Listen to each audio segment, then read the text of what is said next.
made a risotto using my Ninja Foodi.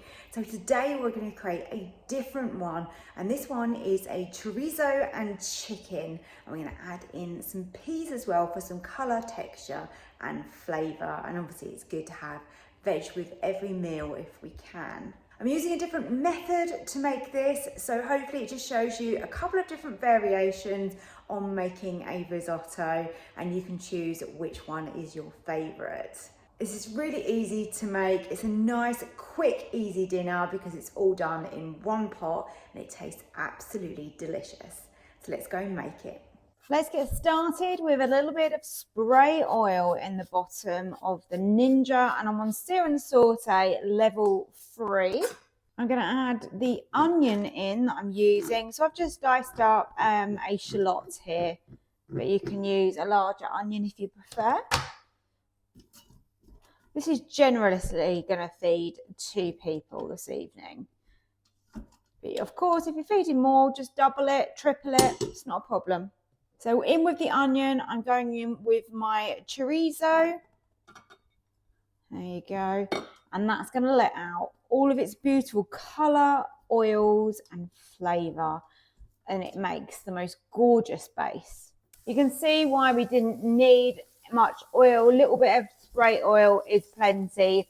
I mean, you could probably get away with probably not using any, to be honest, because once this gets going, the oils are just literally coming out of this, just oozing, and it smells incredible. Putting chicken into this is completely optional. I've just got 1 small chicken breast diced up here between 2 of us. And again, I'm just going to cook that and get that browned off on the edges and sealed. Now that the oils have all come out, I've turned up the sear and saute to the highest setting, just so we can sort of char and brown off the chorizo, because that's just kind of how I like mine. I like it to have a crispy edge. So I'm just doing that now. And whilst that's happening, we're going to put in a teaspoon of paprika, a tablespoon of Italian herbs, and you can either use some fresh garlic, maybe a couple of cloves, or like me, you can use some granules. Okay, giving it a mix around. We're going to start to get a little bit of colour on there now. We're now going to add in our arborio rice, which is perfect for making a risotto. Give that a mix in all of that lovely oil and flavours that we've got in here. I wish you could smell this. It smells so good. I've got 100 millilitres of white wine, totally optional. Put it in at this stage if you're going to do it. And all I'm going to do is just let that reduce down, that wine that we put in there, burn off the alcohol. And then we can add in our stock, and then we can go under pressure. So my last risotto that I made that you may have seen, we actually used steam air fry, which worked amazingly well. It was absolutely delicious, much better than I ever expected. But I thought, let's try another method, because we need to keep challenging ourselves and doing different things. Okay, great. We have reduced that wine and burnt off the alcohol. It literally takes sort of 30 seconds to a minute. That's all it takes. And now in with 350 millilitres. I've chosen vegetable stock. You can use whatever stock you want to use. You could use chicken in this one. I know you can see the lumps there, but that's absolutely fine because it's all going to dissolve when it's cooking. Just make sure that everything is underneath like that. Turn off the sear and saute. We don't need that anymore. Putting nothing else into this at this stage. I'm going to close the lid and get it onto pressure cook. Make sure your pressure valve up here is on seal and not vent. So you want it on seal. If not, it won't come to pressure. Move over to pressure cook, and we want high and we want a quick release, and I'm going to go with 6 minutes. Here we go with a quick release. Shouldn't take very long at all, and just let you know that came to pressure super fast because we had that boiling water that I used in the stock.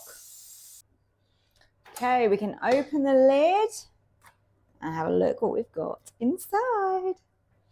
Always the exciting bit. Look at that. gorgeous risotto that has worked really well being pressure cooked. It just shows you don't have to steam air fry, although I really like that. We will see with the taste of this. So let's chuck in our peas. Now, these were frozen peas. They've been out of the freezer a little while. So with the heat in here, this should very easily just completely defrost these. You can, of course, put this back onto sear and saute if you want to. It calls for a knob of butter in here. And we're going to let that melt into it. So I'm just going to cover that butter up, let that melt in. And then I have got 50 grams of parmesan. And it isn't a risotto unless you put the butter and the parmesan in. That's what's going to give you that sticky, oozy, gorgeous texture of a lovely risotto. Look, you can see how it's changing already. Now, I didn't put too much butter in. Of course, you can put more butter in it if you want to, but that is lovely and oozy and sticky. You can see what I mean about the portion here.